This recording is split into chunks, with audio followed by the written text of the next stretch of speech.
achievement of God in the land. More grace and more power for you. In the name of Jesus Christ. Want to thank God for this program like this. Want to thank God because today is day 7. Hallelujah. Hallelujah. Hallelujah. Hallelujah. Let us say the reign of his. Say it very well. Hallelujah. Hallelujah. Do you know? Glory is naturally to be the heritage of believers. Naturally.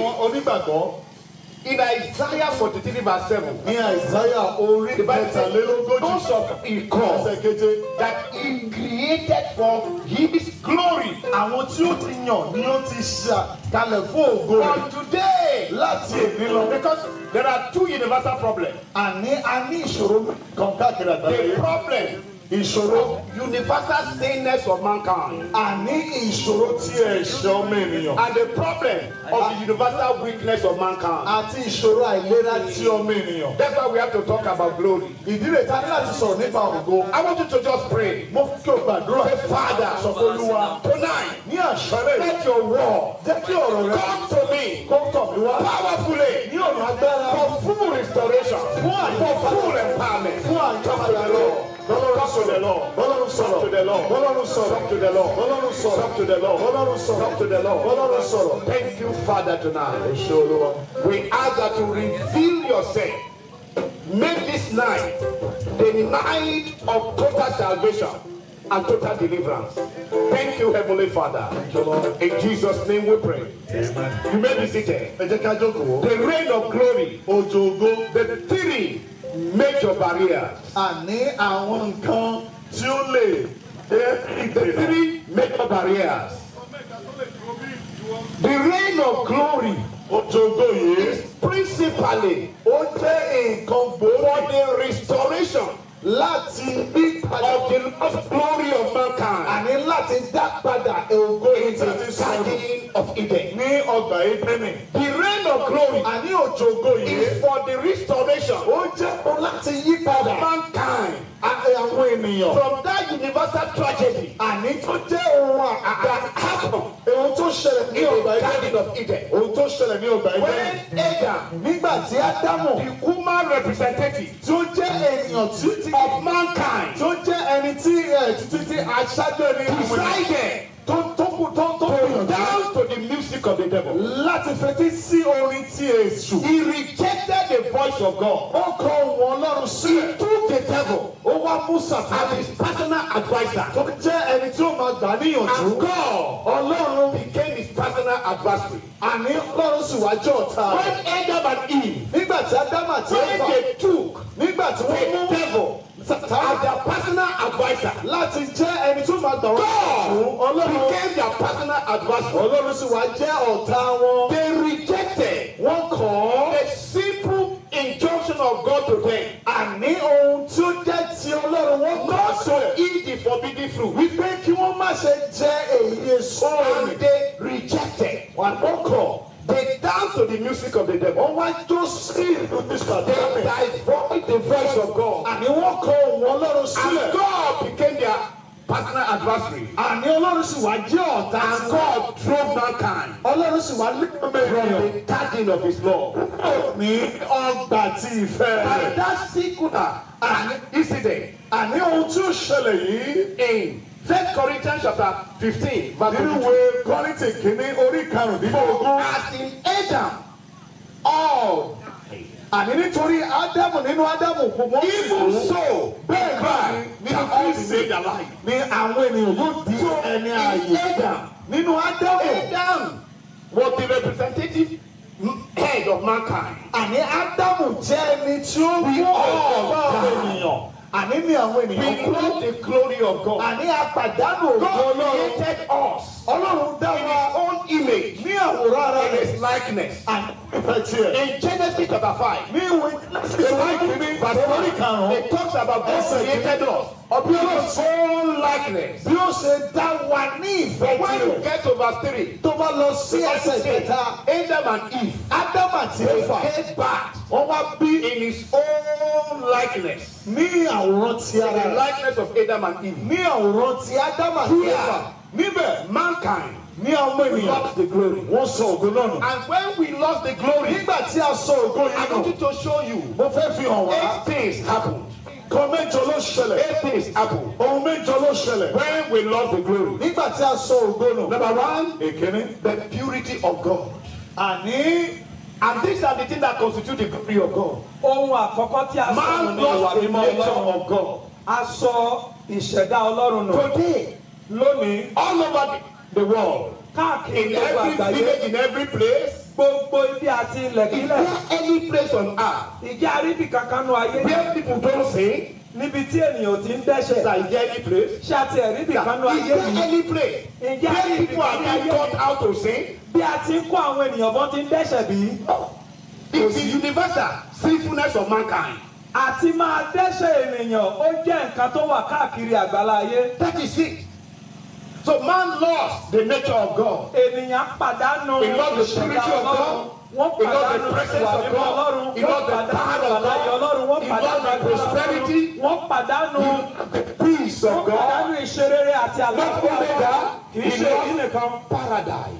Wọ́n sì pàdánù paradísì. He lost posterity. Wọ́n pàdánù ayérayé. He lost his posterity. Wọ́n pàdánù You ìrẹ̀ know, wọn. the first seed of Adam and Eve became a murderer.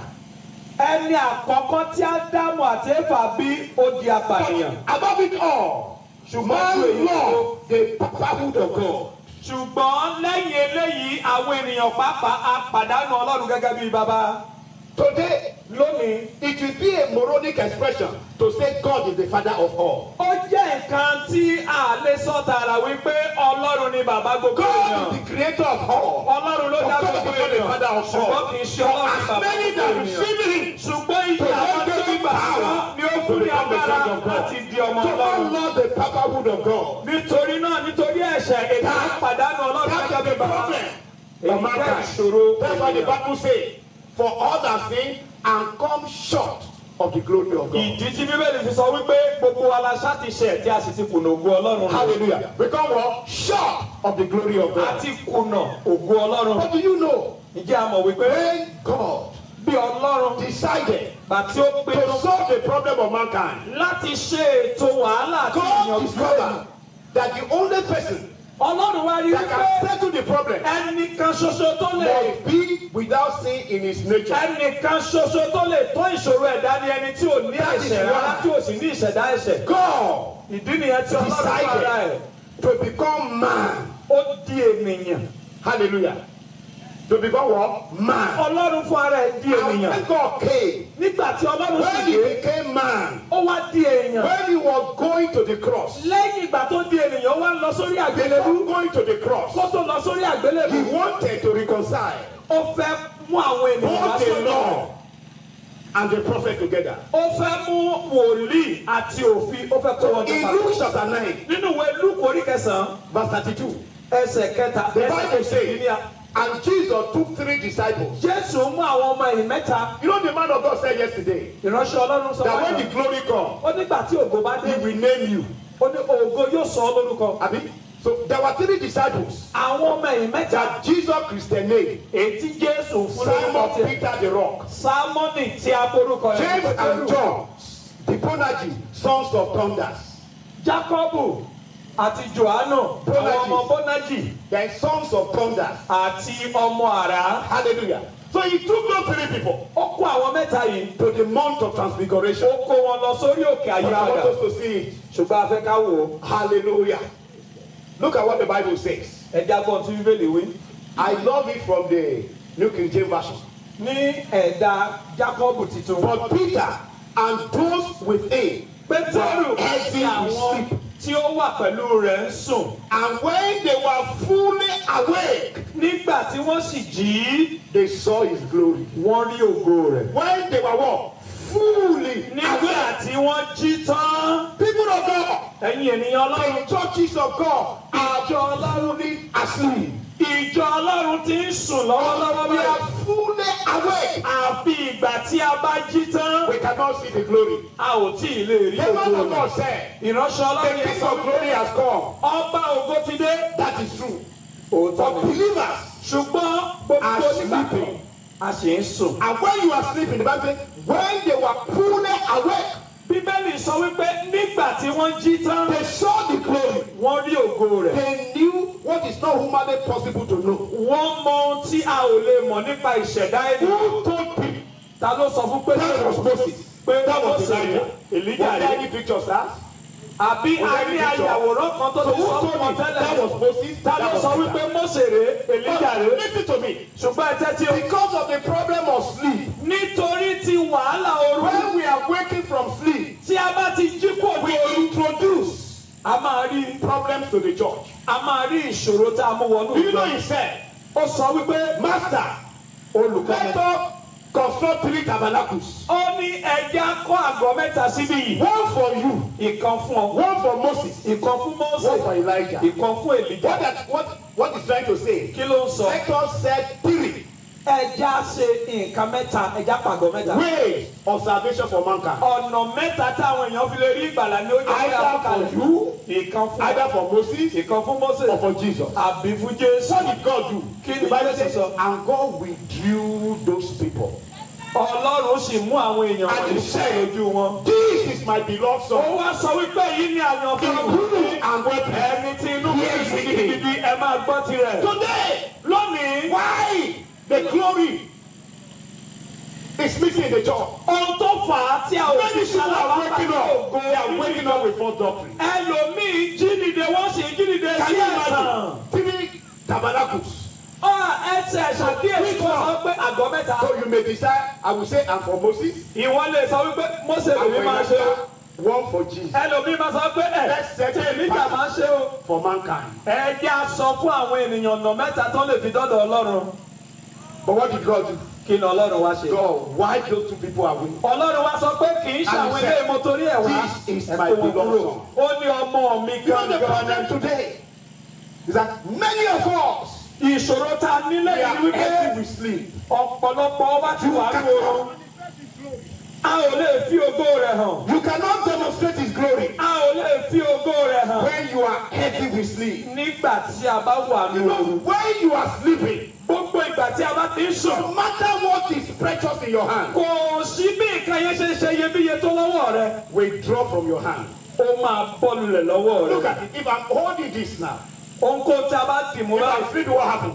Tá a bá ti sùn, a máa sọ́lẹ̀ náà ni. There are so many precious things Ọ̀pọ̀lọpọ̀ that wa are falling off from the hands of believers. ọ̀pọ̀lọpọ̀ iyebíye ló ti sọnù lọ́wọ́ wa When nítorí pé à ń I sùn. am sleeping, Gbogbo my ìgbà tí a leg bá ti cannot sùn. carry my body. Tá a bá ti ń sùn ẹsẹ̀ wa ò lè gbé ara wa. When I'm sleeping, Nígbà tí a bá ti ń sùn, I will be snoring. a bẹ̀rẹ̀ sí ní wọrun. I'm making a lot of survivors. A sì máa fọ atọ́ Do lẹ́nu. you know the church of God is snoring? Ìjẹ́ a mọ̀ wípé ìjọ Ọlọ́run ń sùn. Making a lot of what? Salivas. A bẹ̀rẹ̀ sí ní mú àfitọ́ sẹ́nu. It's why. Listen to me. The church, the Pentecost, Ìjọ Pẹ́ntíkọ́sì in the Acts of the Apostles, ní ìṣe àwọn àpọ́sítélì. that was the babyhood of the Pentecost. Ìgbà yẹn ẹ̀yìn gangan ni ọmọ But Pẹ́ntíkọ́sì. today, the babyhood of the Pentecost is bigger than the adulthood of the Pentecost. Ọmọ Pẹ́ntíkọ́sì lágbára ju àgbà Pẹ́ntíkọ́sì lọ ní ayé òde òní nítorí Because we are sleeping. nítorí pé à ń sùn. And when they were fully awake, Nígbà tí wọ́n jí tán, they saw His glory. wọ́n rí ògo rẹ̀. By the grace of God, Nípa orí ọ̀fẹ́ Ọlọ́run. today Lónìí, you will see His glory. wàá rí ògo Ọlọ́run. I say you will see His Mo ní glory. wàá rí ògo Ọlọ́run. And I want you to also know Mo fẹ́ kí ẹ sì mọ̀ wípé that the reign of glory wípé ìpele ògo is for 4 things. ó ṣẹlẹ̀ ní ìpele Number náà. 1 is for dominion. Ó wà fún ìborí. For what? For dominion. Ìgbàkóso ló wà fún. Number Àkọ́kọ́, 2 ìkejì. is for deliverance. Ó wà fún ìtúsílẹ̀. Number 3 is for demobilization. Ìkẹta, ó wà láti sọ agbára ọ̀tá di òfo. Number 4 is for empowerment. Ìkẹrin, láti fúnni ní agbára. Today, Lónìí, because of sin, nítorí ẹ̀ṣẹ̀. Because of the sinfulness of mankind. Nítorí tí ìgbé ẹ̀ṣẹ̀ ènìyàn. Mankind Àwọn ènìyàn. can now be described A lè pè wọ́n as king eating under the table. ní ọba tó ń jẹ lábẹ́ tábìlì. You know, in Judges chapter 1, Nínú ìwé onídàájọ́ orí there was kìíní. a man called Adonibesek of Besek A pe arákùnrin kan ní orúkọ tí a pè that yìí. the people of Judah captured. Àwọn ará Júdà mú. He said Ó sọ he wípé- had cut off the thumbs and the toes of 70 kings and they were eating under his.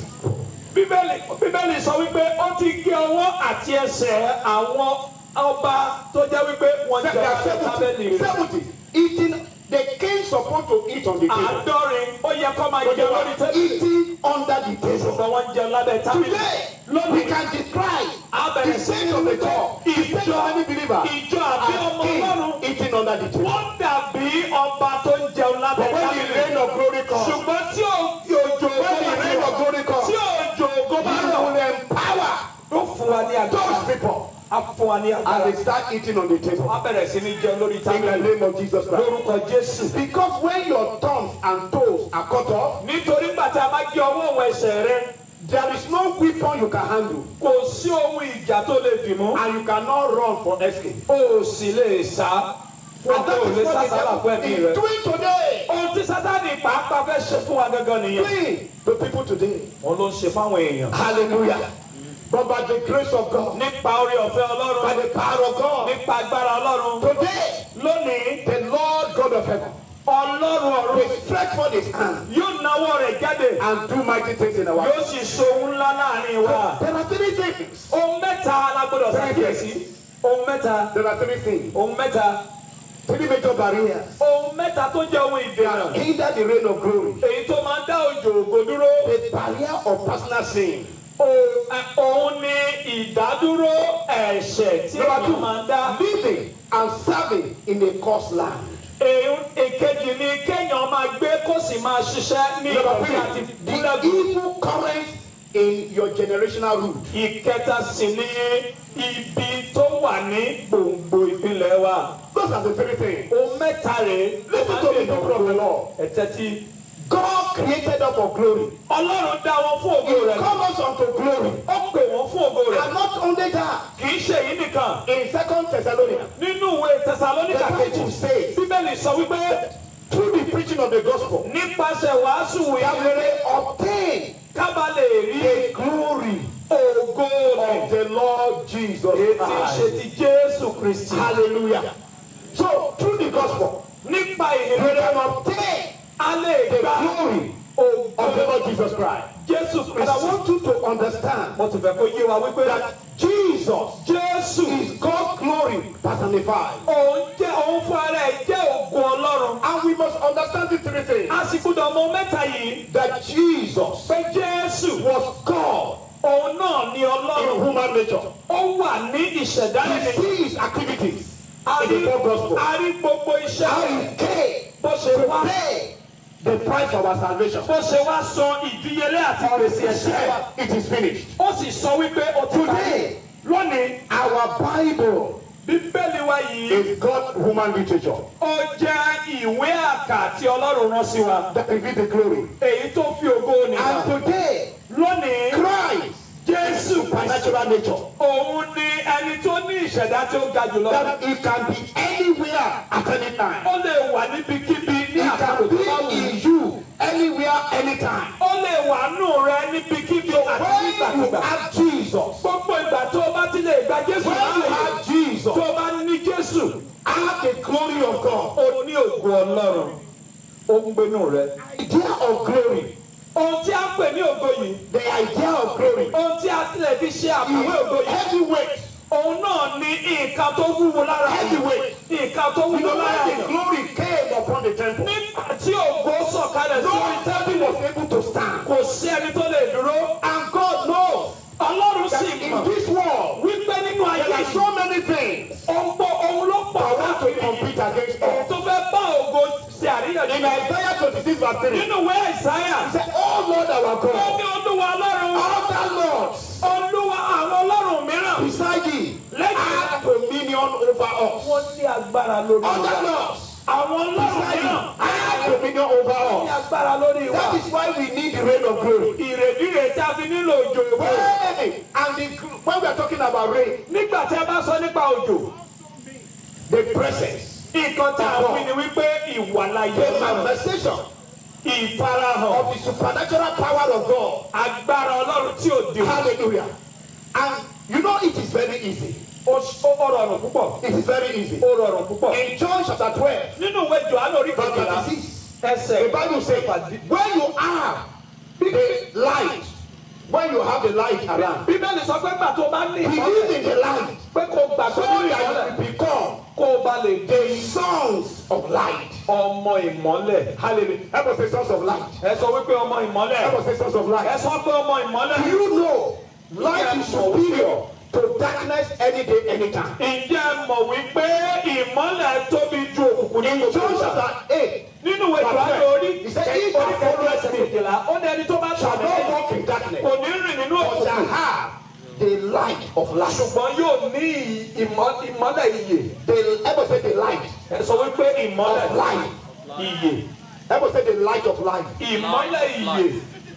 Òkùnkùn kú gbogbo àgbáyé. When you become sons of light, Nígbà tí a bá jẹ́ ọmọ ìmọ́lẹ̀, where can you not live? níbo ló ò lè gbé? Then when you now have the light of life, Tó bá wá ní ìmọ́lẹ̀ ìyè nínú, it terminates every darkness around you. kò sí òkùnkùn tó lè dúró dè ọ́. Why are believers still walking in darkness Kí ló today? dé tó jẹ́ pé ọ̀pọ̀lọpọ̀ ọmọ Ọlọ́run ló ṣì ń rí Because they are ignorant. They Nítorí don't pé have no òye light. They òye wọn. have light for life. Wípé wọ́n ní ìmọ́lẹ̀ ìyè Help us nínú. say, I have the light for Ẹ life. sọ wípé mo ní ìmọ́lẹ̀ ìyè nínú. Listen to me.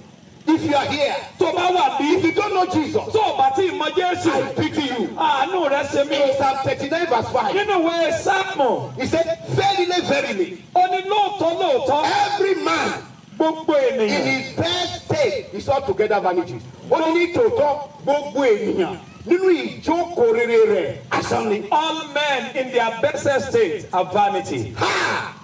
Hello? That means if you don't know Jesus, Ó fi hàn wípé tó o what bá value wà are you carrying? Vanity. ó ní ìdájú asán. Vanity. Many people are saying, because if you don't have money, you cannot preach to a rich man. Ẹlòmíràn sọ pé tó o bá lówó olówó irọ́ nìyẹn.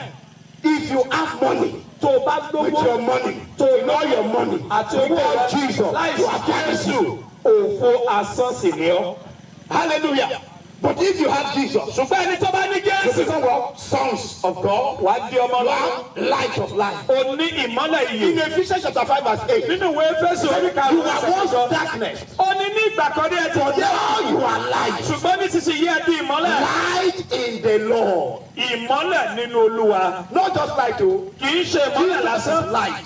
Jésù You ni are ìmọ́lẹ̀. light in the light. Ṣùgbọ́n ìmọ́lẹ̀ ni ó nínú ìmọ́lẹ̀. Every darkness Gbogbo owó òkùnkùn. from your background, Ètò wà ní when you ìpìlẹ̀ are rẹ. light in the light, Tó bá ti jẹ́ ìmọ́lẹ̀ when nínú you ìmọ́lẹ̀. have light in the light, Tó bá kọ́ ìmọ́lẹ̀ nínú it ìmọ́lẹ̀. terminates it. But today, Ṣùgbọ́n lónìí, many believers, ọ̀pọ̀lọpọ̀ ọmọ Ọlọ́run. they are fighting the devil Wọ́n bá Sátánì ń jà from the neck of the devil. láti bá wọn They are jà. running the race of Wọ́n bá life èṣù jà nínú àwọn èṣù. with the clothes of the enemy. Wọ́n sá eré ìje ayé pẹ̀lú aṣọ ọ̀tá. Look at Lazarus. Ẹ wo Lásárù. Ever say Lazarus? Ẹ sọ pé Lásárù. Lazarus was dead. Lásárù ti kú. They buried him. Wọ́n sin. They wrapped him in the grave clothes. Wọ́n sì fi aṣọ ibojì bò ó. The power Agbára. that brought Lazarus to life Èyí tó jí Lásárù kúrò ní ipò òkú. did not remove the grave of Lazarus. Did not remove the grave clothes. Kò tú aṣọ ibojì kúrò lára rẹ̀. Aye. Kí ló fà á? The work of salvation Iṣẹ́ ìgbàlà. is essentially God. Ọlọ́run nìkan The ló máa work ṣe. of deliverance Ṣùgbọ́n is ìtúsílẹ̀ essentially ours. ó jẹ́ iṣẹ́ wa. Jesus said, "Loose him Ó ní ẹtù and let sílẹ̀. him go." Kẹ̀sì jẹ́ There are wọn. many believers today. Ọ̀pọ̀lọpọ̀ ọmọ They are running the race of life. Wọ́n sá eré ìje ayé pẹ̀lú aṣọ ibojì. You know, run with great clothes. A fi aṣọ ibojì bò wọ́n. Wọ́n sì. Who's for? Jesus is saying, "Loose them and let them walk." Jésù sọ wípé tú u sílẹ̀ jẹ́ kó sì máa. Tonight, Lálẹ́ yìí, whatever the great clothes, ohunkóhun tí a fi supernatural power of God, agbára Ọlọ́run throw it tonight in the name of Jesus yóò Christ. dànù ní orúkọ Jésù. Oh, hallelujah. He said, now walk as children of light. ó ní nísinsìnyí ẹni bí ọmọ ìmọ́lẹ̀. There are many people, ọ̀pọ̀lọpọ̀ they are walking in darkness wọ́n rìn nínú òkùnkùn without the light of light. láì ní ìmọ́lẹ̀ They ìyè, are sons of light. láì ní ọmọ Without light in the Lord. láì ní ìmọ́lẹ̀ nínú Olúwa. They are in bondage. wọ́n wà nú ìdè. What a great thing wàhálà to ńlá know rẹ̀. Jesus. nǹkan tó jẹ́ If you know ìyá ọmọ Jesus, Jésù. if you know Jesus, ìwọ tó that mọ means you Jésù. are sons of light. ó jẹ́ You ọmọ are the light of light. You ó ní are the ìmọ́lẹ̀ light in the Lord. ó jẹ́ ìmọ́lẹ̀ nínú Ọlọ́run. That shows ó fi hàn wípé wherever you are, ibikíbi you tó bá are wà superior. ó The ní Bible says, agbára. thick darkness shall cover the earth, Bíbélì and sọ gross wípé darkness upon the people. òkùnkùn biribiri yóò bọ́ That you ayé. are delivered from gross darkness. gbogbo wa la gbọ́dọ̀ gba àtúnṣílẹ̀ kúrò nínú òkùnkùn biribiri. In the name of Jesus ní Christ. orúkọ Jésù. Let me go to point 2. I'm coming back to point 1. ẹja lọ sí ìpele ìkejì. In Mark nínú ìwé Máàkù chapter 8. orí kẹjọ. Mark chapter 8. ìwé Máàkù orí kẹjọ. Hallelujah. Mark chapter 8. ìwé Máàkù orí kẹjọ. Look at what the Bible says. ẹ̀gbọ́n tí Bíbélì wí. Mark chapter 8. Máàkù orí kẹjọ. Verse 22 to 26. ẹsẹ̀ kejìlélógún títí Then dé he came to Bethsaida, ó wá sí Bẹ́sáídà. and they brought a blind man to him wọ́n sì mú ọkùnrin afọ́jú kan wá sọ́dọ̀ and rẹ̀. begged him to touch him. wọ́n sì bẹ̀ ẹ́ wípé kó fọwọ́ kàn án. So he took the blind man nítorí náà ó mú ọkùnrin afọ́jú by yìí the hand pẹ̀lú ọwọ́ rẹ̀. and led him out of the town. ó sì mú un jáde kúrò láàrin ìlú. About 40 years ago, ní bíi ọgbọ̀n ọdún ogójì ọdún I sẹ́yìn read town planning, wọ́n ka ètò and they said bí a ti ṣe àgbègbè. that a town is a place of about 25,000. wọ́n ní ìlú ó jẹ́ iye ìdíye àwọn The ènìyàn tá a Bible dárúkọ says yìí. they brought a blind man to Jesus. wọ́n mú ọkùnrin afọ́jú wá sọ́dọ̀ Jésù. And the Bible says, and Jesus held his hand. bíbélì sọ pé Jésù dì í lọ́wọ́ mú. Did he touch him there? kò fọwọ́ kàn He bẹ́ẹ̀. held his hand. ó di ọwọ́ rẹ̀ mú. He held his hand. ó di ọwọ́ He rẹ̀ held mú. his hand. ó di ọwọ́ He rẹ̀ held mú. his hand. ó di ọwọ́ rẹ̀ mú. And led him out of the town ó sì mú un jáde kúrò láàrin ìlú before he touched him. kó tó fọwọ́ kàn án. Why? kí ló fà á? Why? kí ló fà á? Why? kí ló fà á? In Matthew chapter 11:1, ìwé Mátíù orí kọkànlá ẹsẹ̀ kọkànlélógún. look at what the Bible says. owó tí bẹ́ẹ̀lì sọ. Woe to you, Chorazin! ó ní Woe ègbé to mi you, fún yín. Bethsaida! Bẹ́sáídà àti For tó if the mighty works which were done in you had been done in Tyre and Sidon, they would have repented long ago in sackcloth and ashes. ó ní iṣẹ́ ribiribi ni tí a ṣe nínú rẹ̀ tí a bá ti ṣe nù wọn wọn ò bá ti ronúpìwàdà pẹ̀lú eérú lórí wọn. Jesus had put a curse ó ti gégùn fún ilẹ̀ ọ̀hún. upon Sidon, ó ti and gégùn he fún knew ilẹ̀ Bẹ́sáídà. ó sì there mọ̀ was nothing he could do ó mọ̀ pé kò sóhun tó lè for ṣe him to nínú be náà. healed. Do you know why? ká tó lè wẹ He had ẹni not sọ́gbẹ̀. gone to the cross. nítorí kò tí ì lọ sórí It àgbélébùú. was a divine curse. ó jẹ́ ohun It's tó only lè the blood of Jesus. ẹ̀jẹ̀ Jésù that can nìkan remove it. òun ló lè yọ ẹ̀gún He mi had, kúrò. do you know he had not said it is finished? kò sọ pé ó ti parí. He didn't just brought kò tiẹ̀ fọwọ́ to kọ́ touch bẹ̀. the man. kò wò ó sàn He bẹ́ẹ̀. led him. ó mú un kúrò You know náà. it's not an easy thing. kó tó mọ̀ pé kò ṣe nǹkan tó rọrùn. Leading a blind man. láti mú ẹni Leading tó a blind fọ́jú. man. Let ẹni tó him say fọ́jú. from this end of it to the other end. ká tiẹ̀ sọ wípé láti Is he a bí small ìlú thing? sí ẹ̀yìn odi òkè. Today, when people are living in a cursed land, ní ìgbà mìíràn bí ènìyàn bá ń gbé ilẹ̀ ẹ̀gún. what make a land to be cursed? kí la fi fi ẹ̀gún sórí ilẹ̀. Idolatry, òun náà ní ìbọ̀rìṣà. evil altars. àgbà tí wọ́n bá gbé pẹpẹ Do you òkú know dé. in many lands, in our land, ṣáà mọ̀ wípé ní ọ̀pọ̀ there are ilẹ̀ many idols. ọ̀pọ̀lọpọ̀ ibi this land. ìbọ̀rìṣà ló wà. Whom they are even being exported to other lands. ìmí pàápàá a tún gbé wọn lọ sí ilẹ̀ mìíràn. I know people in my town. A They bọ̀ come ọ̀pọ̀lọpọ̀ ní here ilẹ̀ and wa. take Elero, I take wọ́n máa wá sí ìlú so many yìí things. láti gbé àwọn òrìṣà wọn lọ sí ìlú yìí. Anywhere there is evil altar, ibikíbi tí pẹpẹ òkùnkùn bá wà. that is a curse of God. Ọlọ́run ti fi ẹ̀gún sórí ilẹ̀ náà. So Jesus did not bother. Jésù ò fọwọ́ kàn And bẹ́ẹ̀. the man also had another problem. arákùnrin sì tún ní ìṣòro. He had a demonic problem. ó ní ìṣòro ẹ̀mí èṣù. Jesus Christ. Jésù Kristi With him. pẹ̀lú rẹ̀. Let me tell you the miracle theory of Jesus. ẹja wo nǹkan tí Jésù ti ẹ̀ ṣe ní ìyanu No, yìí. the miracle theory. nǹkan tí a ń pè ní bí Jésù ṣe ṣe ìyanu rẹ̀. Do you know the greater your problem, bí ìṣòro rẹ̀ bá ṣe tóbi the sí. easier it is for him to solve. bẹ́ẹ̀ ló ṣe rọrùn fún Jésù He láti raised yanjú. 3 dead people. ó ó jí òkú mẹ́ta dìde. The first one, the daughter of Jairus. Àkọ́kọ́ ọmọ Járọ́sì. Dead, still on the bed. Ó sì wà lórí In the ibùsùn room, ní ilé ibùsùn. he touched the daughter. Ó fọwọ́ kàn án. Then the second one, Ìkejì. he was coming to a town. Ó ń lọ And sí he ìlú was kan. bringing. Ó ń lọ sí ìlú That Náírà. one, level 200. Ìpele. Dead, Ó kú. or in the coffin, Ó ti wà nínú. on the way to burial ground. Ó ti fẹ́ gbé lọ Jesus sí. only touched the coffin. Jésù kò fọwọ́ kan nǹkan tó fẹ́ fi sípò sí tó fẹ́ fi sí. Lazarus. Lázárù. Dead, Ó kú. buried, Àsín. 4 days. Ọjọ́ mẹ́rin. Don't go there. Ó wá débẹ̀. He didn't even say Lazarus. Kò tiẹ̀ fọwọ́ kan kankan. Come forth. Ó ní Lázárù máa jáde bọ̀. Hallelujah. So the greater it is, your problem. Bí The wàhálà easier yìí it is ṣe for pọ̀ Jesus to sí, solve. bẹ́ẹ̀ ló ṣe So rọrùn. can you imagine? Jesus who touched the dead man. Ẹni tó fọwọ́ Jesus kan who òkú. touched the coffin. Jésù tó fọwọ́ kan Touched òkú a sí. man with the eyes. Ó The man fọwọ́ said, kan I ènìyàn see fojú rẹ̀ human fọ́. beings as three Ó ní walkers. mo rí èèyàn bíi igi. And Jesus had to touch him the second time. Jésù tó fọwọ́ kan lẹ́ẹ̀kejì. That is a demon of demonic resistance. Ó tún wá dé Sátánì tó ti ẹ̀ This is what is resisting glory. ohun tó máa ń dá ògo dúró Many nìyẹn. people therefore need second touch. Ọ̀pọ̀lọpọ̀ For the ènìyàn ló ní glory of God to be ìfọwọ́tọ̀ manifested. ìkejì. And I'm praying today, Mo ń gbàdúrà as many people that need second touch, Makati Keboseke, Ayala Makaboko Vetekebo, Entekaba, receive in the name of Jesus Christ. Ọwọ́ Ọlọ́run kò kọ̀ Ọlọ́run kò Receive in the name of Jesus Ọlọ́run Christ. kò kọ̀ Ọlọ́run kò Receive in the name of Jesus Christ.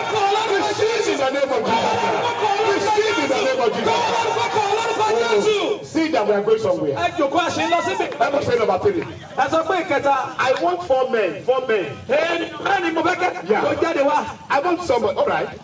Hallelujah. Hallelujah. Hallelujah. Hallelujah. Hallelujah. Hey, I want us to turn our Bible to Hebrew Ìwé Hébérù chapter 7, orí keje verse 9 and 10. ẹsẹ̀ kẹsàn àti I ìkẹwàá. read. Àsọ. Even Levi, Lẹ́fì who pàápàá. received tithe, Èyí tó gba paid ìdámẹ́wàá. tithe to Abraham, Ó sọ ìdámẹ́wàá láti so to speak. For he was still in his loins of his father nítorí pé ó sì wà ní when bàbá rẹ̀. Melchizedek met him. Nígbà tí Mèsísẹ́dẹ́kì pa pàdé. This Baba Bàbá yìí is Abraham. ó jẹ́ Abraham. Abi? Then Abraham gave back to what? Ó bí Ísákì. Isaac gave back to what? Ísákì bí Jákọ́bù. Jacob. Jacob now gave back to what? 12 children. Bí ọmọ méjìlá ni wọ́n bá ẹ̀kọ́ ṣe dúró yìí. Simon. Símọ́nì. Levi is number 3. Léfì jẹ́ ìkẹta. The Bible says Bíbélì sọ wípé it was Abraham pé that Abraham paid tithe. òun ló sọ to ìdámẹ́wàá. Melchizedek. Ó sọ fún Mèsísẹ́dẹ́kì. That time he has not given back to Isaac. Nígbà yẹn kò tí ì bí He Ísákì. has not given, Isaac has not given back to Jacob. Ísákì ò sì sí And Jacob has bí not. Jákọ́bù. Jákọ́bù ò sì But the sí Bible says that Levi pé Léfì was the one in the land. ó wà nínú Abrahamu. His father, grandfather, Bàbá rẹ̀ rè, bàbá rẹ̀ rè, bàbá what rẹ̀ his rè. great grandfather did. Ohun tí bàbá rẹ̀ He ṣe. said he did it. Ó lóun ló ṣe. Ó lóun ló ṣe. He received a blessing. Ó ló gba Now let ìbùkún me rẹ̀. ask you this. Ẹja béèrè. Who did your father pay tithe to? Ta ni bàbá rẹ̀ san ìdámẹ́wàá fún? Who did your grandfather pay tithe to? Ta ni bàbá Who rẹ̀ did your san great ìdámẹ́wàá fún? grandfather pay tithe to? Bàbá rẹ̀ ta ló san ìdámẹ́wàá fún? That is the problem of evil current.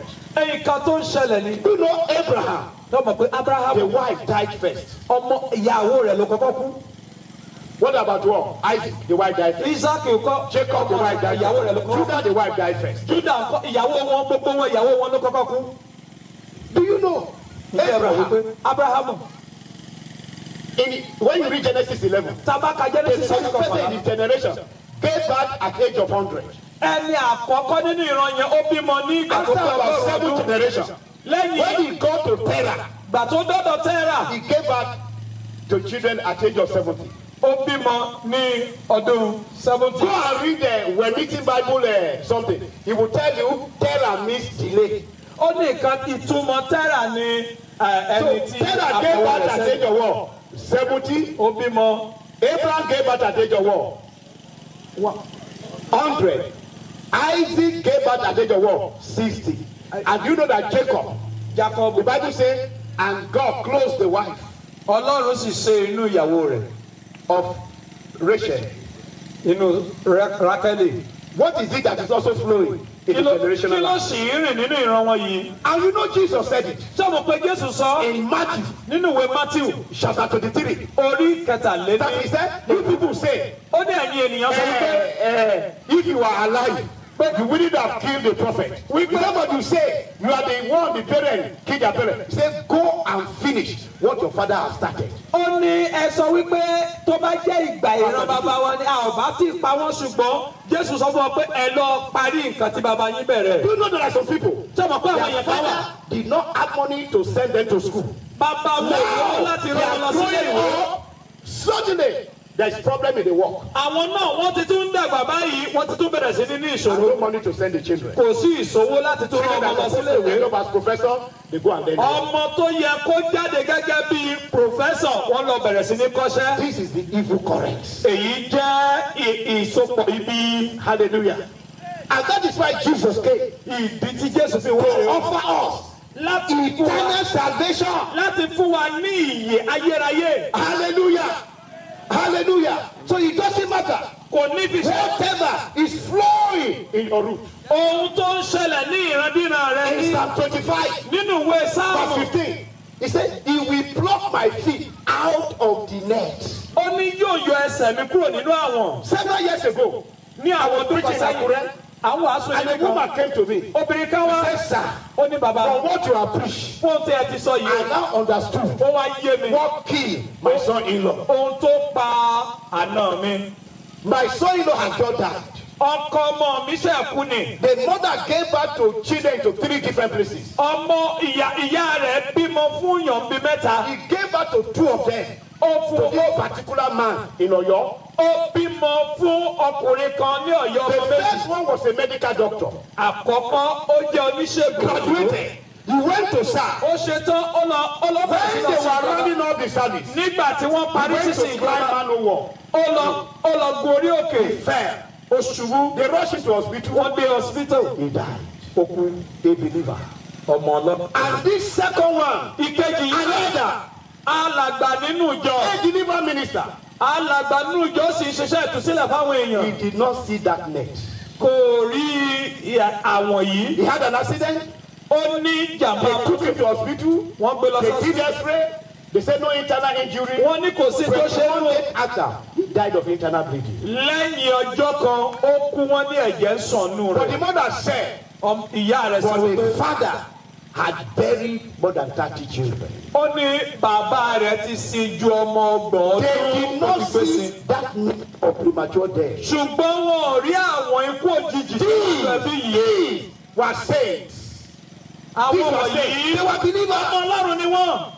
Hallelujah. But listen to me. Ẹ̀tẹ́tí Listen to me. ẹ̀tẹ́tí. Look at what the Bible says. Ẹ wo tí Bíbélì sọ. Acts chapter 13, 39. Ìwé ìṣe àwọn apọ́sítélì orí kẹtàlá. And by him, Nítorí nípa rẹ̀ all that believe gbogbo àwọn tí ó gbàgbọ́ are justified a ti dá wọn láre. from all things. We could not be justified. Èyí tí a ò lè fi dá wọn láre God tẹ́lẹ̀. bless you, sir. All that believe are what? Àkókò àwọn tí ó gbàgbọ́ ni a ti dá láre. Kí ni ìtumọ̀ bá dáyọ̀ láre? Adáwọ̀ It láre is fún possible. gbogbo. Your parent Ó ṣeé ṣe kí àwọn call òbí you to Elero. Say Elero. ó mú wa lọ sí Àwọn ọ̀dọ̀ ọmọ àwọn mi èèyàn. Say bá these mi are my dáàbò bò children. wọ́n o. Help me cover them. Bọ́ Help me àwọn protect them. ọmọ wọn. And their children and You know children's that that children. singular act he has brought you under. Ṣé mọ̀ wípé iṣẹ́ ẹyọkan tó ṣe yẹn ó ti kó gbogbo iṣẹ́ But the Bible says, when you are now a believer, tó bá ti wá di ọmọ Ọlọ́run. all that believe Gbogbo àwọn tí ó gbàgbọ́ are justified, a ti dá wọn láre. acquitted. A ti dá wọn láre a sì fi wọn sílẹ̀. Ever say all things. Fún Sir, what is all things? lábẹ́ ohun gbogbo. Hidden covenant. Gbogbo Secret covenant. ìlérí ìkọ̀kọ̀ Hidden àti call. májẹ̀mú ìkọ̀kọ̀ àti ẹ̀gún. But that's what the Bible says. Jesus said, if you Jésù sọ pé bí a bá continue, bí you a shall be bá my disciple. bí a bá When tẹ̀síwájú you nínú ọ̀rọ̀ will mi. not know the truth, what will set you free? Ẹ máa jẹ́ ọmọ yìí mi nígbà tí ẹ bá wá mọ òtítọ́ òtítọ́ á sọ yín di Deliverance is òmìnira. not primarily power encounter, it's primarily true encounter. Ìtúsílẹ̀ ìtúsílẹ̀ kò dálé lórí wípé a bá agbára pàdé nìkan ṣùgbọ́n a bá ọ̀rọ̀ Ọlọ́run It pàdé. is the truth. ọ̀rọ̀ òtítọ́ ọ̀rọ̀ Ọlọ́run ló máa tún wọn sílẹ̀.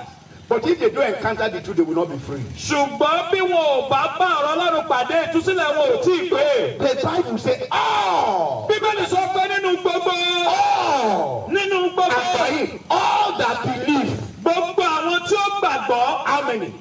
gbogbo How many? mélòó Including you. àti Are ìwọ pàápàá justified from àti all things which they could not be justified as the law. àti dá ọ láre kúrò nínú ohun gbogbo tí a ò lè dá ọ láre That tẹ́lẹ̀. means you can face the devil. Ìtumọ̀ ni wípé o lè dojúkọ Sátánì.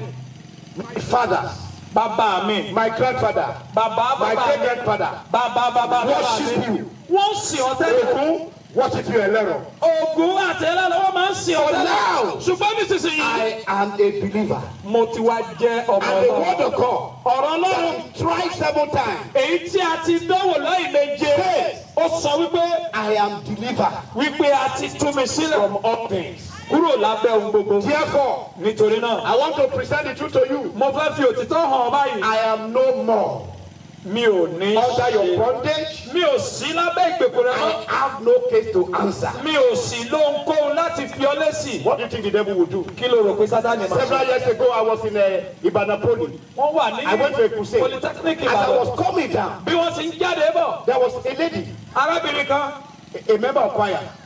ó wà ní ẹgbẹ́ She akọrin. just came to me, Ó wá sọ́dọ̀ wọn. and as I spoke a word, Bó ṣe sọ ọ̀rọ̀ kan, the demon said, bí èṣù yẹn sọ Baba ló ti pé wá síbẹ̀. ó ní bàbá ló. All right. He He said, said, Baba "Father that put us this in." one is a believer. Ó ní eléyìí ti And gbàgbọ́. he's justified. A sì ti He had no case to dá answer. aláre kò sì ní kankan láti dá ọ lọ. He said, Agbo, and they left her. Unknowing to her that Thursday will be her 21st birthday, they have determined to take her away.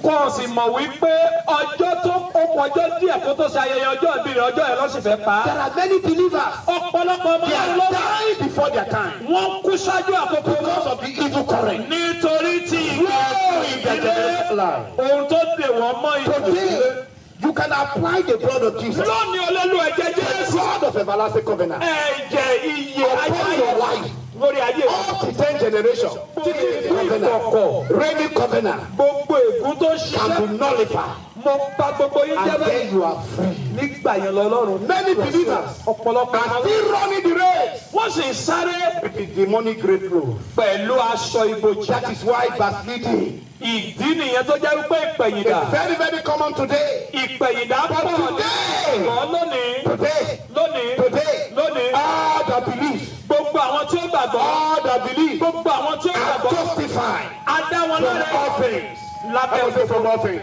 A dá wọn láre. What? Lábẹ́ gbogbo. Either demonic Bóyá agbára manipulation, èso ni. either demonic witchcraft, Àbí ìtẹ̀mọ́lẹ̀. Either Àbí evil agbára. current Àbí in your agbára. lineage. Àbí nínú ìran wa Listen to pàápàá. this. There was a lady. Arábìnrin kan wà. She knew Christ at age 16. Ó mọ Jésù nígbà tí ó Until she tọ́. was 29. Nígbà tó pé ọdún kankan. Nobody has ever faced her, either believer or unbeliever, say, I want to marry you. Kò sí ẹni tó tí ì kẹnu ìfẹ́ sí ní bóyá onígbàgbọ́ àbí So ẹni tí if ò a gbàgbọ́. day came, Ṣùgbọ́n she Jésù decided to quit Christianity. ó wá sọ wípé òun ò gbàgbọ́ mọ́. She went and dressed like harlot. Ó sì lọ múra gẹ́gẹ́ And bí she stood in a aṣẹ́wó. popular hotel. Ó sì lọ sí ibi tó ti ń ṣe iṣẹ́ So when the àgbàfẹ́. people drove, Bàtà by àwọn the time èèyàn they get to a point, they will increase their speed. tó bá ti dé tó wà wọ́n tún tẹ̀síwájú. So they died, nobody stopped. Kò sí ẹnikẹ́ni tó dúró. Early in the morning, Gbogbo òru he yẹn. went to pastor. Láàárọ̀ kùtùkùtù. Pastor said, "Ah, sister, so he said, Pastor, don't call me sister. Ó ní bá pè mí ní sí. What her plan Ó ní tó bá ti. has happened. Ó ní ohun tí I would a have ṣe been tó bá ti ṣẹlẹ̀ nǹkan tí mo sọ Pastor pé kó ṣẹlẹ̀ tó bá counselor, our God is ṣẹlẹ̀. Mo bá God of ti lọ. second chance. Pastor said, go and pray. Ó ní lọ gbàdúrà. Lord, reveal to me the secret Olúwa fi hàn mí behind my àṣírí problem. She tó went, wà she lábẹ́ ọ̀rọ̀ rẹ̀. prayed, and she forgot. Ó sì gbàgbé. One day, Lọ́jọ́ she kan. just saw herself in a trance. Ó sì rí ara rẹ̀ In nínú a ìran. room. Ó rí ara rẹ̀ 4 nínú children. ìran. Ó rí ọmọ And the mẹ́rin. devil accusing her. Mommy, you are wicked. You are wicked. You Wọ́n ní let us is all wọ́n ní evil. mọ́mì wọ́n ti burú jù ó fi wá sílẹ̀ látọjọ́ yìí. So what is this? Only That's Talib. why a huge man came in. Say, woman, you are wicked. You Bí let all of us. ọkùnrin kan ṣe wọlé dé ni ó ní ó ti lójú arábìnrin ìyàwó mi. And the trance went off. ìran yìí sì He went to the lójú ẹ̀. pastor. The pastor said, go to your parents. ó ní lọ bá àwọn òbí There rẹ̀. is a secret behind your back. ó ní kankan tí wọ́n ṣe She lọ́jọ́ went. òbí rẹ̀. ó lọ. The mother, Baba, ẹ jẹ́ ká sọ òtítọ́ fún. and the father said let's tell her the truth. When we are giving back, we nígbà tá a are bí giving back to make children. à ń bí And we ọmọkùnrin want to have a female. a sì fẹ́ lọ́mọbìnrin. And they told us, wọ́n sì sọ fún wa. ẹ máa bí Òṣùpá kò ní lọ́kọ. they said you will give back to her but you will not have husband. Listen, I went to River Osun. wọ́n lọ sí 12 midnight, a python came, aago méjìlá òru ejò ńlá kan bá jáde bẹ́ẹ̀. vomited bottle. ó sì pọ ìgò sílẹ̀. wọ́n mú ìgò yẹn dání. Mother, mo fún ìyá rẹ. and your mother became pregnant of you. ìyá rẹ sì wá lóyún rẹ. Hello? You can see. sórí You can see. sórí. But the moment you know the truth, ìgbà tó o bá ti wá mọ òtítọ́ yìí. and you subscribe to the truth, what happened? tó o sì gba òtítọ́ tí ó bá ṣe. gbogbo ọmọ túnbọ̀ kúrò It lábẹ́. doesn't matter. kò ní fi ṣe. Whatever evil that is playing your generation, you ibikíbi tó bá wà ní ìran rẹ. can cut it off tonight. o lè gbé dànù. And whatever ohunkóhun the cause of demonic power, èyí tí a pè ní agbára Jesus Christ is here. Jésù wà níbí I o. want you to understand mo fẹ́ kó o mọ̀. that this Jesus, pé Jésù yìí. Jesus, Jésù yìí. tonight, lónìí. as we pray, bẹ́ẹ̀ ṣe ń this gbàdúrà. Jesus, Jésù yìí. this Jesus, Jésù yìí. he went to a man ó lọ sọ́dọ̀ arákùnrin kan at the pool of Bethesda. ní etí For odò 38 Bẹ́sáídà years. fún ọ̀pọ̀ ọdún And he said, méjìdínlógójì. Do you want to receive your sight? ó ní ṣé o fẹ́ ríran. He said, I have no man. ó ní mi ò léyàn. Jesus was saying, Jésù wá sọ wípé you have no man. o ò léyàn. The grace of God orí ọ̀fẹ́ Ọlọ́run. is standing before you. orí ọ̀fẹ́ Ọlọ́run The dúró glory of wájú God is rẹ. standing before you. ògo Ọlọ́run dúró wájú rẹ. The power for the powerless. agbára fún aláìlágbára. The hope for the hopeless. ìrètí fún ẹni tí ò ní ìrètí. The hope for the hopeless. ìrètí fún ẹni tí ò ní ìrètí. ó ń dúró níwájú rẹ. It's standing before you. ó ń dúró níwájú rẹ. And say you have no man. ó sì sọ wípé ò léèyàn. Rise. Did they take your bed? gbé àkéte rẹ And go. kó o sì máa lọ. That was the problem. ó tọ́ And the problem was over. ibi tí ìṣòro ọ̀pá bọ́ sí. What is it tonight? kí ni nǹkan náà lálẹ́ yìí. Is it the problem of sin? ṣé ìṣòro ẹ̀ṣẹ̀ ni. When you sin, you sink. tó o bá dẹ́ṣẹ̀ wàá ṣàìsàn. When you sin, you stink. tó o bá dẹ́ṣẹ̀ wàá máa rùn Is pàápàá. it the problem? orí wàhálà yìí. Of course, life. torí ìgbé ayé ẹni tí a ti fi gégùn. Jesus said it is finished. Jésù sọ wípé ó parí. The blood of Jesus, ẹ̀jẹ̀ the power of the Jésù. gospel. agbára ìrere yóò bá gbogbo nǹkan wọ̀nyí You see jẹ́. the problem sórí wàhálà àti of your ìjọba yìí. generational root? èyí tí ó ṣẹlẹ̀ nínú ìrántí. All you need tonight ohun tó nílò lálẹ́ to have yìí your faith in the Lord Jesus Christ. láti ní ìgbàgbọ́ rẹ nínú Jésù And as Kristi. you do that, bí o ti ń ṣe as yìí you do that now, bí o ti ń ṣe the yìí power of God, agbára the Ọlọ́run power of God, agbára the Ọlọ́run blood of Jesus Christ. ẹ̀jẹ̀ Jésù Hallelujah. hallelujah We remove everything. I say we remove everything. Tonight, lálẹ́ yìí tonight, lálẹ́ yìí tonight, lálẹ́ yìí tonight, lálẹ́ yìí Jesus Jésù is here. ó wà níbí. And the Bible says, Bíbélì sọ He wípé can remove ó lè yọ the problem of the land one day. ó lè yọ ìṣòro ilẹ̀ náà kúrò ní ọjọ́ kan. I want you to bow down your head. mo fẹ́ kó tẹ́rí rẹ bàbá yìí. Look at it. wò ó. What is it that is hindering the glory of God? kí ni nǹkan tó ń dí ògo Ọlọ́run lọ́wọ́ nú ayé Is it rẹ? the problem of the sinfulness of mankind? ṣé ayé ẹ̀ṣẹ̀ tó ń gbé yìí Is ni? it a demonic problem? àbí tiẹ̀ ní èṣù? Is it a problem flowing in your generational root? àbí ètò Today! ẹni There is a way for you. ọ̀nà àbáyọ. Whatever it is, ọkọ tó bá wù kó there jẹ́ is hope for you tonight. ìrètí ń bẹ fún ọ And lónìí. tonight, lálẹ́ you yìí discover orí wípé that there is a kind of problem wípé ìṣòro ká wà nínú ayé in your rẹ life, nínú in ayé your rẹ generational root. tó rí nínú ìran rẹ. And you want it tonight. ó sì sọ wípé lónìí Help us to invoke the power of the truth. ẹ jọ ẹ bá mi sọ agbára òtítọ́ And ní all sínú rẹ̀. those people will that place. Kí gbogbo ìṣòro wọ̀nyí sì lọ. Wherever you are, Ibikíbi tó raise bá up your wà. hand. Gbé ọwọ́ rẹ I want sókè. to pray with you. A fẹ́ gbàdúrà fún And ọ. I'm telling you tonight, À ń fi ń dá olójú I'm telling you lónìí. tonight, À ń fi ń dá the olójú power in lónìí. the blood of Jesus, Agbára tí bẹ́ẹ̀ ní The ẹ̀jẹ̀ power in the blood of Jesus. Agbára tí bẹ́ẹ̀ ní The power ẹ̀jẹ̀ of the cross. Agbára àgbélébú. the power of the cross, Agbára and the àgbélébú. power of the light of Àti God agbára ìmọ́lẹ̀ that is Ọlọ́run. in you Ètò bẹ́nu rẹ. will change everything in you. Yóò yí ohun gbogbo padà. Listen to me. Gbọ́ mi. When you have Jesus, Tó bá ní Jésù. you have the supernatural power of God Ó ní agbára Ọlọ́run tí ò ní ìdíwọ̀n. that can deliver you Èyí tó lè tú ọ sílẹ̀ from all things. kúrò lábẹ́ ohun gbogbo. Several years ago, Ní ọ̀pọ̀ ọdún sẹ́yìn, somebody joined a group ẹnìkan fara to mọ́ have power and money. láti ní agbára àti owó. He didn't have. Kò ní. They took him to the grave Wọ́n tún mú lọ sí and they ibojì. did everything. Wọ́n ṣe ohun gbogbo They tó now ní came ṣe. into Ibadan for a meeting. Wọ́n wá sí Ìbàdàn And fún he told iṣẹ́. them, Nígbà tó I'm no sọ, longer doing. ó ní mi ò ṣe mọ́. And they asked him to give them Wọ́n wá sọ the wípé name of somebody dear to him. fún wa ní orúkọ Gave ẹni them tó the name. súnmọ́ ó fún wọn And they lórúkọ. brought out a magical mirror. Wọ́n mú wá sí abẹ́ jígí. No, they brought a magical mirror. Wọ́n gbé jígí wá And síwájú they rẹ̀. said some incantation. Wọ́n sọ They nǹkan kan called sí. the name, Wọ́n porúkọ rẹ̀. expecting the soul of the woman to appear. Wípé kí ọkọ̀ The first arábìnrin time, òun fara the hàn. second time, the third time, they were surprised. The What fourth the- time, the fifth time, they said, no, it can't go beyond the seventh time. Wọ́n ní The a ò lè sixth lọ time, lẹ́yìn ọ̀nà méje. they said, and they turned it upside down. Lẹ́yìn èkeje wọ́n dájú rẹ̀ dé. It was in the north, Arábìnrin yìí wà ní òkè ọya. and they were doing it in Ibadan. Wọ́n sì ń ṣe ní They ìlú turned it Ìbàdàn. upside down. Wọ́n yí ojú rẹ̀ pọ̀. You know what happened? Kí ló ṣẹlẹ̀? The cross of Jesus appeared. Àgbélébù Jésù farahàn lórí The jíjí. woman was sleeping in the midnight. Arábìnrin yìí sì ń She sùn saw lọ́wọ́. her to have appeared. Ó yẹ kó ti And she farahàn. went to war. Just strike the soul and we will die. Kọ̀ọ̀kan bá tiẹ̀ But jẹ́ the ni. cross of Jesus appeared. Ṣùgbọ́n àgbélébù Jésù ló farahàn She didn't know lójú that jíjí. anything happened.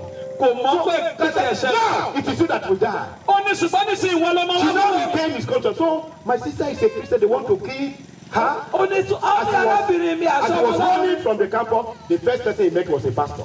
nígbà tó sá kúrò ní ọgbà iléèwé olùṣọ́ àgùntàn ló kọ́kọ́ bá pàdé. You can see Kò lè rí. that when you are a believer, Tó bá jẹ́ ọmọ Ọlọ́run, you are more than conqueror. ojú aṣẹ́gun lọ. So, tonight, Lálẹ́ yìí, tonight, lálẹ́ yìí, tonight, lálẹ́ yìí. if you don't know Jesus, Tó o bá mọ Jésù. or you know Jesus, you are living in sin. Àbọ̀yọ̀ tí ẹ̀ mọ Jésù sì ń gbé Tonight, you ayé need ẹ̀sìn. him. Oh. Àṣálẹ́ So yìí I'm praying for two kinds of people tonight. Abẹ́tọ́ wípé ẹni méjì. That want to have that Jesus. Ìpele àkọ́kọ́ ni àwọn tó fẹ́ gba Anywhere Jésù. they call you, Wípé ibikíbi tó the bá ti cross of pè ọ́. Jesus will stand for Kí you. àgbélébùú bá lè And when fẹ́ràn. you discover Ó sì wá that rí the running the race mo ti sá eré ìje is the yìí grave clothes.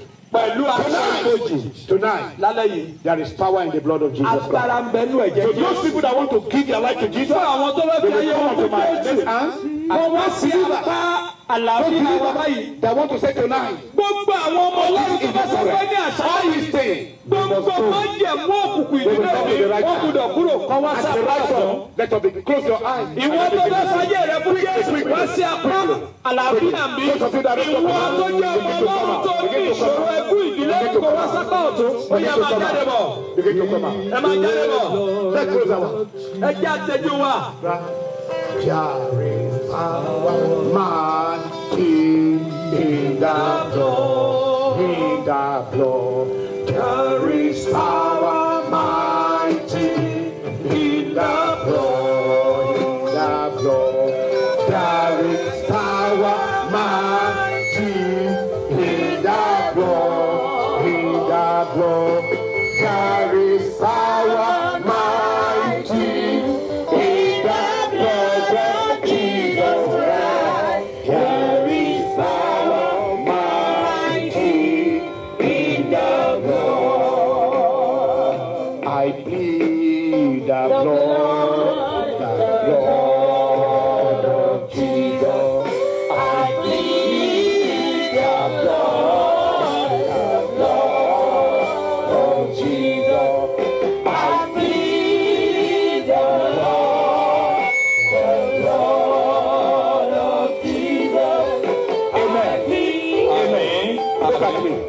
Ẹ wò mí. The moment you accept Jesus, Gbogbo ìgbà tẹ́ bá ti gba Jésù you báyìí. become sons of light. O jẹ́ ọmọ ìmọ́lẹ̀. You have light of life. O ní ìmọ́lẹ̀ yìí. You are light in the Lord. O jẹ́ ìmọ́lẹ̀ nínú Olúwa. And therefore, Nítorí náà, by Him, nípasẹ̀ all pains You are justified from all things. Gbogbo ohun ni a ti It dá ọ doesn't láre. matter what your parents suffered. Kò ní fi ṣe ohun tí àwọn òbí yóò ṣe ẹ̀yà rẹ̀. What covenant they have made on behalf of your family. Kò ní fi ṣe ẹ̀jẹ̀ tí All you need to say Father. Raise up your say Father. ohun tí a nílò láti ẹgbẹ́ wáyé sókè sọ pé bàbá. I thank you tonight. Mo dúpẹ́ lọ́wọ́ rẹ ní I àṣálẹ́. heard your word. Mo gbọ́ ọ̀rọ̀ rẹ. I am a believer Mo jẹ́ ọmọ rẹ. in the truth. Nínú I am a òtítọ́. believer Mo jẹ́ ọmọ in rẹ. your word. Nínú ọ̀rọ̀ I rẹ. have received Jesus Mo ti gba Jésù into my heart. ní sí I ọ̀rọ̀ have mi. become Mo ti di the sons of light. ọmọ I ìmọ́lẹ̀. have the light of Mo life. ní I ìmọ́lẹ̀ have yìí. light in the Lord. Mo sì ní ìmọ́lẹ̀ And ní the Olúwa. Bible says, Bíbélì sọ wípé all that believe gbogbo àwọn tí ó are gbàgbọ́ justified. àti dá wọn from all things. lábẹ́ ohun gbogbo. Father, Bàbá any evil current, gbogbo any ìsopọ̀ evil ibi covenant gbogbo ìsopọ̀ in ibi my àti life, májẹ̀mú ibi nínú ìran mi. of my ancestral father, Ìran bàbá mi. today Lónìí I agree mo gbà that I am a believer in pé Christ. ọmọ I Ọlọ́run mi. am justified A sì dá mi from láre them all. kúrò nínú I nullify them. mo bà á I jẹ́. cancel Mo them. bà gbogbo They rẹ̀ jẹ́. can no longer Wọ́n ní affect and influence my life. nínú ayé I mi. am a believer. Mo jẹ́ ọmọ I Ọlọ́run. have no case to answer. Mi ò sì ní orí Therefore, you kingdom of darkness, nítorí náà I ìwọ have no case to answer. mi ò lóhun láti I have no case to answer. mi ò lè fèsì Therefore, nítorí every form of bondage ohunkóhun tó in fi my sí ìgbèkùn life tonight lónìí will come to an end. wọ́n wá sí òkú. I am free. Mo gbà omi I am free. mo gbà omi I have known the truth, mo and the truth has set me free. òtítọ́ sì ti sọ In the name of Jesus, ní orúkọ the name Jésù. above every other name. In Jesus' name. Lórúkọ Jésù. Father, I pray for these people tonight. I have shown them what you did on the cross of Calvary. And you said it is finished. And by that singular act, we are justified. We are declared free. Whatever the covenants, the curses, the ancestral fathers and mothers have entered into, that each have been influencing them directly or indirectly. Today, I terminate them in the name of Jesus Christ. I terminate them in the name of Jesus Christ. I terminate them in the name of Jesus Christ. All those that affect you in your work, in your dream, in your Christian life, in your marriage, in your prosperity, in your career, I destroy them all in the name of Jesus Christ. I command the grace of God to set you free and to be free indeed in the name of Jesus Christ. In the name of Jesus Christ. Today, I command the power of God upon your life in the name of Jesus Christ. I command the power of God upon your life. I set you free in the name of Jesus Christ. And whatever hitherto the enemy has done in your life, I command instantaneous restoration in the name of Jesus Christ. Whatever the enemy has stolen, whatever glory, whatever power, I command restoration in the name of Jesus Christ. Thank you, Father, for what you have done. Everybody raise up your hand. I say, Father. Ìsókè ní bàbá. Let us say, Father. Gbogbo yín ẹ sọ pé Let us say, bàbá. Father. Ẹ sọ pé bàbá. By your grace, Nípa orí I ọ̀fẹ́ am rẹ. fully awake. A jí mi. Therefore, Nítorí náà, I will see your glory. màá rí ògo rẹ. Father, Bàbá. in the name of Jesus, Lórúkọ Jésù. take me out of my sleep. Olúwa jí mi dìde To kúrò see your glory. láti rí ògo To rẹ. manifest your glory. Láti fi To ògo walk in rẹ. your glory. Láti rìn ní ògo In the rẹ. name of Jesus. Lórúkọ Jésù. I speak to you today. Whatever the wickedness of the devil Gbogbo in your life, ṣe sí ọ. I command it to come to an end in the name of Jesus. Every evil disease, every evil sickness, I command it to come to an end in the name of Jesus Christ. Whatever powers that make your life to malfunction, I destroy tonight in the name of Jesus Christ. I destroy the power of the devil in your life in the name of Jesus Christ. Whatever that is injuring the glory of God, I destroy it tonight in the name of Jesus Christ. Every demonic resistance in your life, in your power, I destroy it tonight in the name of Jesus Christ. I command the glory of God to come upon you in the name of Jesus Christ. In the name of Jesus Christ. I command your life to turn around in the name of Jesus Christ. Begin to walk in blessing. Begin to walk in purity. Begin to walk in power. I command doors of paradise to be open unto you. Doors of prosperity to be open unto you. In the name of Jesus Christ. I command full restoration. Full restoration of dominion, of power, of empowerment in the name of Jesus Christ. As you go tonight, the truth that you have heard will set you free. Will be free from sin, free from the power of darkness, in the name of Jesus Christ. Father, we thank you tonight. We bless your name tonight. Thank you, Heavenly Father. Thank you, Holy Spirit of God. May your name be praised forever. In Jesus' name. Hold on. How many of you here tonight? Yeah. You want to surrender your life. You want to have the light of God. You want to become the son of God. Raise up your hand there. Yeah, just move forward. I want to pray for you. I want to pray for you.